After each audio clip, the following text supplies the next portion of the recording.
Welcome back to the France 24 debate. I'm Mark Owen. Somalia has chosen its new president this Wednesday.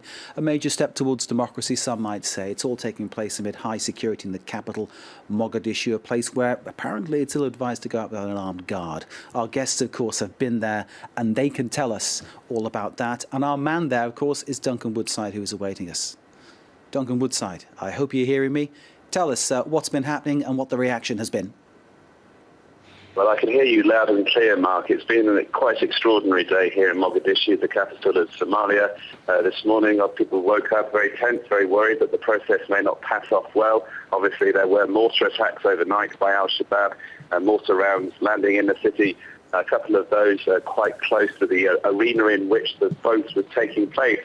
But all in all, fingers crossed, it seems to have gone well with the selection of a new president, Mohamed Abdullahi Mohamed, better known, of course, as Farmajo.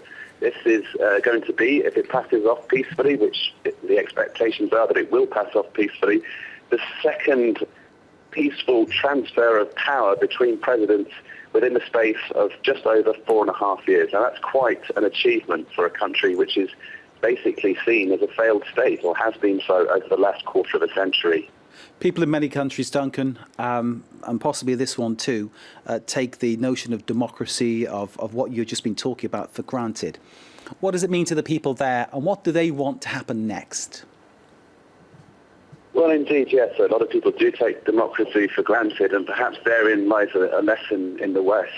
People here, they want democracy. They're tired of strongmen. They're tired of people who dominate the agenda and control the state and use state resources for their own benefit. They want to build institutions, and they're putting their faith, it seems, through the parliamentary process at least, in this new president. He's not entirely new on the scene. He was a prime minister for a brief spell between 2000 and 2011. That was the previous government to the one that's just leaving office now. So he has some experience of administration, but hasn't been tainted by years and years of being in office. So there is hope here, and there has been, and there continues to be a very positive reception amongst the people that we've seen in Mogadishu. There's been gunfire, celebratory gunfire, a lot of that in the streets. It's tapered off for now, but it may well begin again. Within the venue itself, his victory was greeted with a lot of celebration, particularly by the younger MPs who are keen to see change take place. And let's not forget as well that 25% of the new MPs, or 25% of the MPs that have been elected this time around, are women. So things are changing for the better, it seems, even if there are still massive problems in Somalia. So the role of women changing in Somalia, do you think? Well, that's the idea, and certainly that's something that's been pushed by the international community, and it's something that younger people here in the capital, Mogadishu, generally speaking, are quite keen to see. There is some resistance, of course. The old guard, middle-aged men in particular, are a little suspicious of women being given a more equal footing, but it seems that there is a degree of change in the air in this country. At the same time, there are massive problems. We've alluded to those previously. There was corruption within this process. That much has been acknowledged. We spoke yesterday to the UN Special Representative to the Secretary General. He was quite firm in his assessment that there was a lot of corruption in the parliamentary process, and it seems allegations as well of such corruption leading into the presidential process too. But there are other things to think about. There was a ban on mobile phones in the venue today. That was in order to prevent people from sending last-minute money transfers as a means of last-ditch attempts to bribe people. Also, what's interesting is that the first and second rounds were quite close together in terms of there wasn't a massive gap between the two, so the potential for horse trading was quite limited between those two rounds. Duncan Woodside, thank you very much indeed for that summary of what's been happening today, what it means and what the changes could be. I was interested to hear Duncan talking about 25% of the MPs being women, which is an interesting move, something that people outside Somalia perhaps will not be aware of. Our guest in the studio, James Andre, our international affairs correspondent. Great to see you. On the other side of the studio is Roland Marshall, CNRS Senior Fellow from Sciences Po. Thank you, sir. Specialist on Somalia. And awaiting us in Mogadishu by Skype, Mohammed Mubarak, Director of the Makati NGO. Mohammed, I'll come to you. I don't know whether you heard what Duncan was saying in the same city as you are right now. Tell us what you think about this result and what are the positives you're looking to see develop now? How would you like to see Somalia go? What are you expecting from your new president? I think the main thing that when he was swearing in, the first thing he talked about, he said he's going to be a government that fights corruption. And that was his platform. And his was one of the parties that signed Integrity Pact with us. So, and I think we're going to leverage that and ensure that he lives up to his promise with us before the election, that if he wins, that he's going to work with us to combat corruption. So that's our main aim. I think if the government doesn't change course and continues on the way that what has been happening in the past 2 years, and will not only be a failed state, there will be no state. And so, I think the main thing is to ensure that the institutions are built, there is an accountability, there is and all the accountability mechanisms are put in place, and the rule of law is respected. So that's what I expect from him. So, in putting the expression checks and balances, putting that kind of thing into play, how difficult is that going to be in Somalia?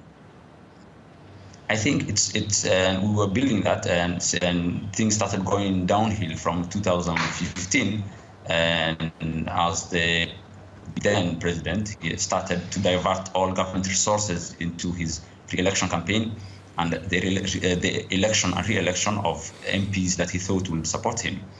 And as we saw now, and they were not going to vote for him, and I think a change of course is needed, and that's what we want him to do. But I'm hearing, above all, that you're positive about this change. I'm positive, yes. If the incumbent had won, it would mean that corruption pays, and it would vindicate all the corruption that's happened, and corruption would be the norm.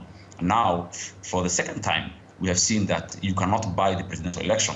So I think this should be a lesson for future elections, that they should not even attempt to rig the system, and to do it honestly, and only an honest person can be re-elected. Mohammed Mubarak, bear with us. Response in the studio, Roland? Well, first you have to manage a contradiction. Our MPs who have been elected using huge amount of monies could suddenly support and fight corruption.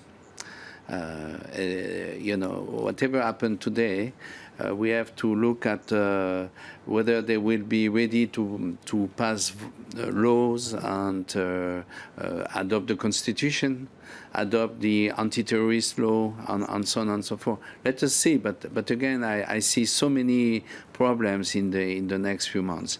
The other aspect is, again, it's very easy to blame people, especially the ruler of the country, the minister.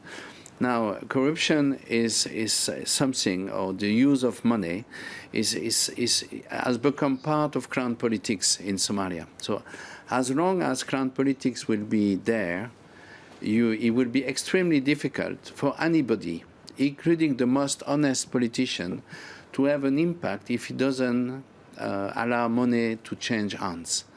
So this kind of contradiction has to be addressed by the international community as well. It's very nice to denounce corruption in Somalia and to keep quiet in Kenya. But how does politics work in Kenya? And without discussing South Sudan, Ethiopia, and so on.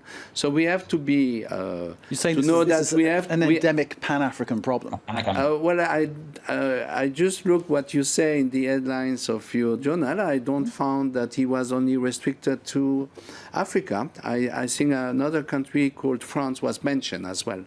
So it's not that. It's the fact that you will have to proceed to build the institution, and to know that to build those institutions is not a day work. And you know, I could go back to what happened under Hassan Sheikh, because it's easy to blame him for everything. But if you look, he tried to improve the Supreme Court and couldn't do, not because he wanted to select his own people, it's just because the chair of the Supreme Court belonged to a certain clan, and he got the support of his clan at the parliament, so he blocked everything. I'll get a reply from Mohammed in a moment. James, over to you. No, just a word about corruption. It's true that it's easy to like just place, you know, our values and our way of calculating it. But you've got to realize that I remember in Mogadishu there was food distribution at that moment because there was a massive famine problem.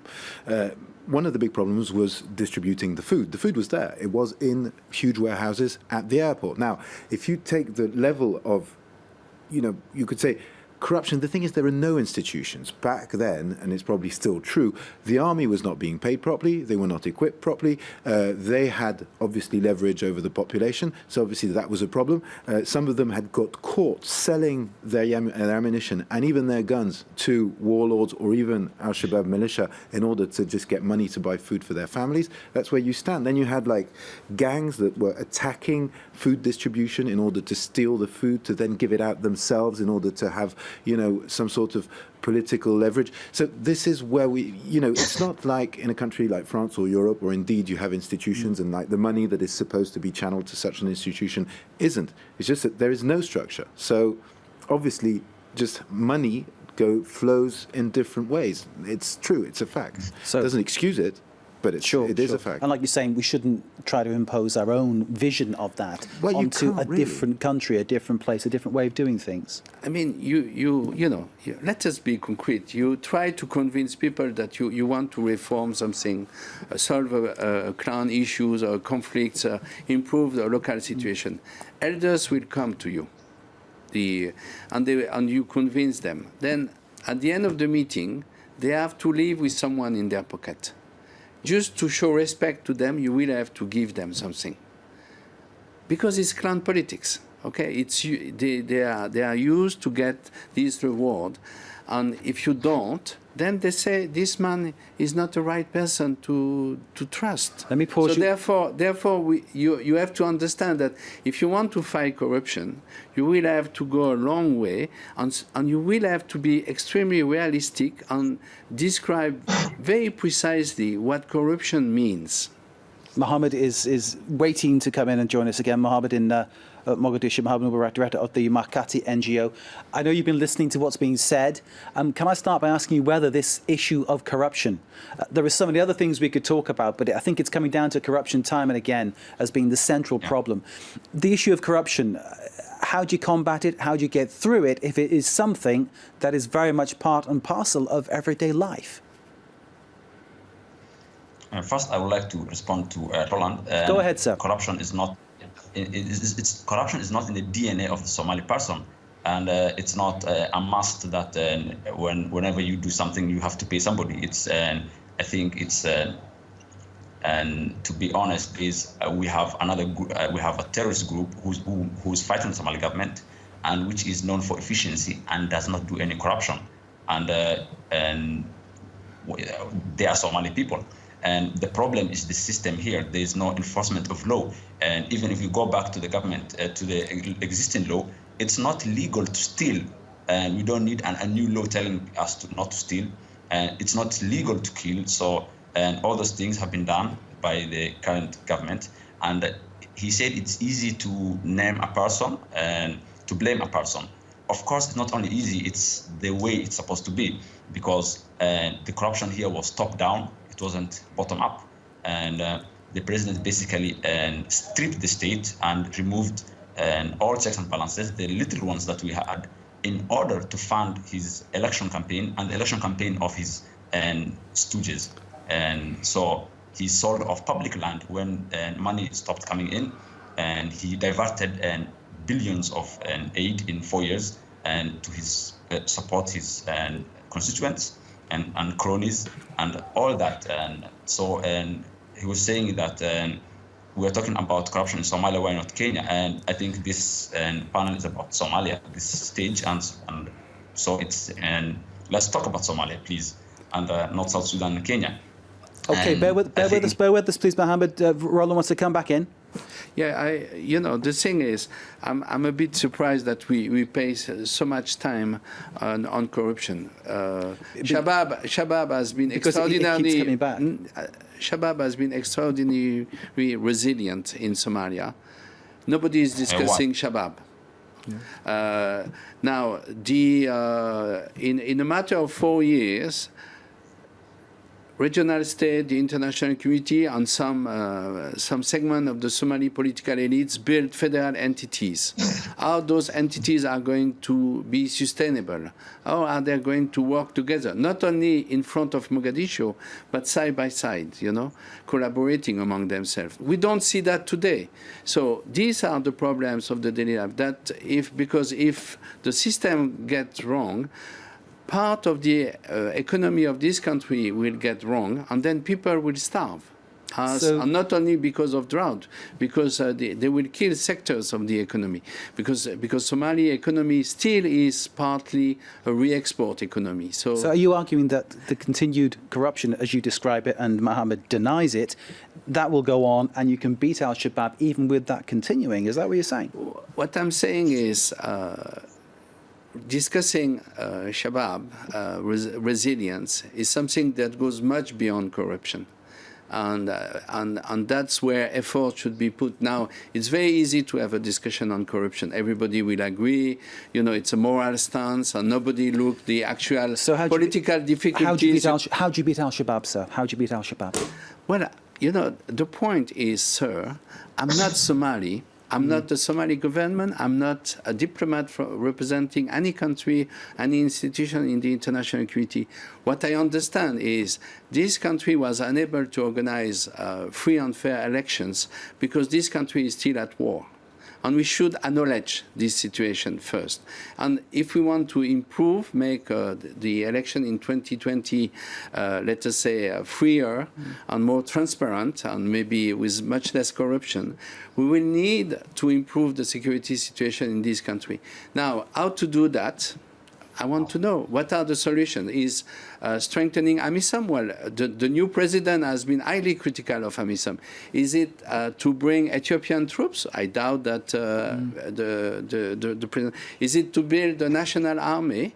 Okay, let us build a Somali national army. How are you going to do that? While over the last 4 years, huge amounts of money has been spent to do that and failed dramatically.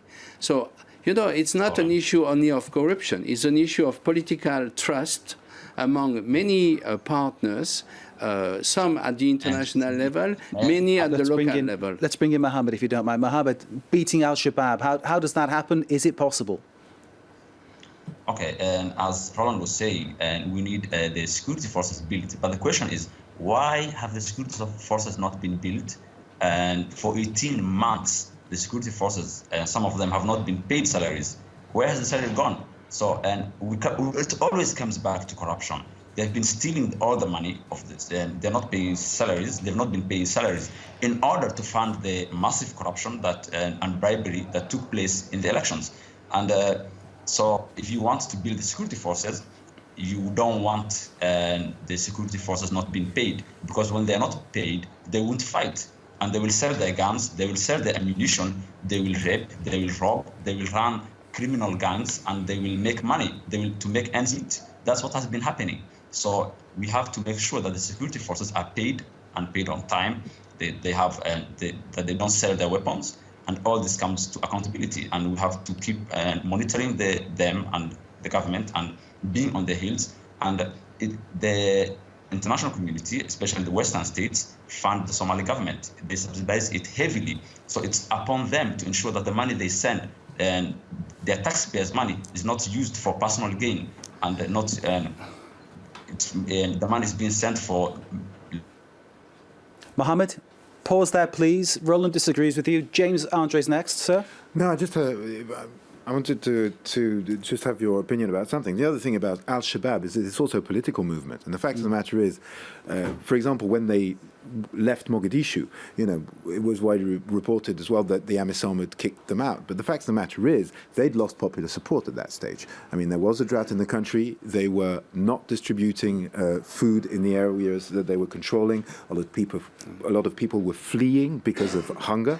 And the fact of the matter is, they'd lost the support of the population in a lot of key areas of Mogadishu, which does mean they did enjoy support from the population. And what I mean is that, it is seen like an evil terrorist organization here, but over there it's also seen as a political entity that has its own way of running on things. the ground that the so-called government structures don't fulfill. Is that it? Well, in a way, the thing is, the government structures, and this, you can go back to the, Islamic tribunals, it was the same problems back then. The fact of the matter is there is no state, so they step in and they offer an alternative. Basically, you could boil it down to something very simple. If your neighbor runs your son down with his car, okay, well, the fact of the matter is, if he has any power or money, he will potentially be protected by the state. Under Al-Shabaab rule, he will probably be stoned in public, but at least there is a measure of justice There's in a that. sense Do you of see what I justice, mean? a sense of feeling. And this is why these people are there, and this is why they're still there. And the beating them will take a reasonably structured state in order to be able to take their place. Or else, you need to talk to them. That's Last the other. word, Roland. To put Last word quickly, please. To put in a nutshell, Shabab has been able to produce public goods. And the government hasn't been up to now. The federal entities haven't been up to now. So the question is, what kind of political offer to the population this new government will be able to offer? If there is nothing like the previous one, then this government will be just waiting his 4 years, make ministers richer. We used to call them mortgage ministers because many, including the current president, came from the diaspora, and many of them went back very quickly after their term was over, much richer than when they came in. So are we going to repeat that? Are we going to a new road? These are the questions raised today, and is much beyond corruption. We cannot go to Mogadishu for a final word. We've lost the link, sadly, but thanks to Mohamed Mubarak, director of the Makati NGO in Mogadishu. Thanks to Roland Marshall from CNRS. Great to have your analysis, sir. And to James Andre, our international affairs correspondent with wide experience of reporting from Somalia. Gentlemen, stay with us. Our Media Watch segment is next.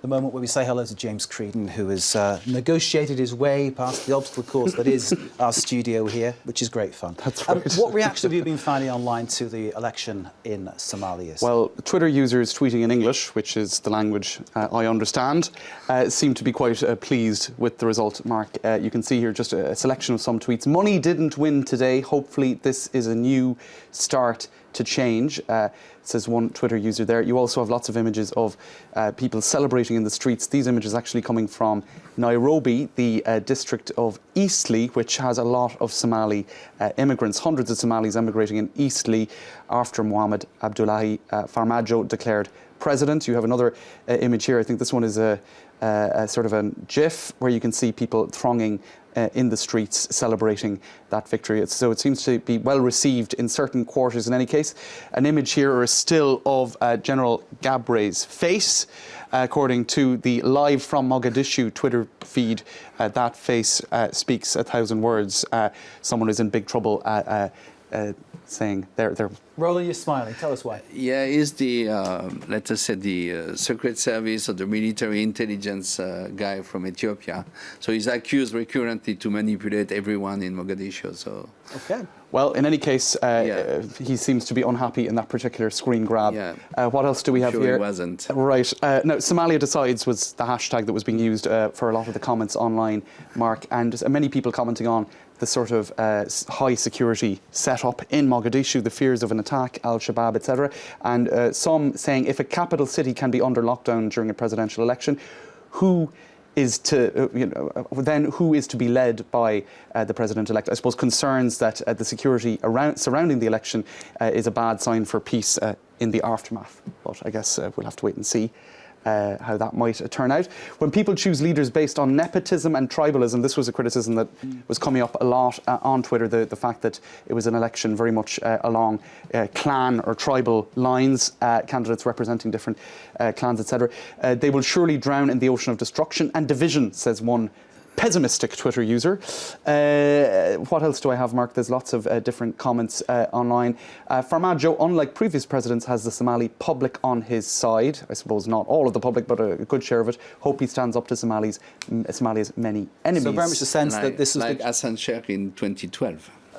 that's the political wheel turns, as they say. Yeah, no. So a sense online that this is what the Somali people wanted. Well, certainly the predominant share of tweets in English regarding this see it as a positive result. You can see it there, Mark. It is a new dawn, a new beginning, as some would hope for in any case.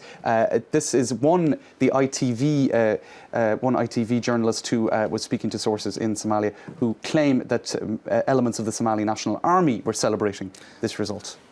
They got paid under him as Prime Minister. There we It have all some. comes down to money, doesn't it? It all comes down to money, as we were saying, you know. Okay. Makes the world go round. This is the Somali Prime Minister congratulating a former Prime Minister on the victory, on his victory in the presidential election. I think we have one final tweet. Go ahead. I have a dream that the once troubled Somalia, full of political instability and bloodshed, will heal and peace will be restored. I think we can all chime in agreement with that tweet. Amen to that. Right. My thanks to the Jameses, Creedon and Andre. Thank you very much for your contribution. My thanks to Roland from CNRS Sciences Po. Great to see you, Roland Marshall. And thanks again to Mohammed, who joined us from Mogadishu, Mohammed Mubarak. This is the France 24 debate. Stay with us.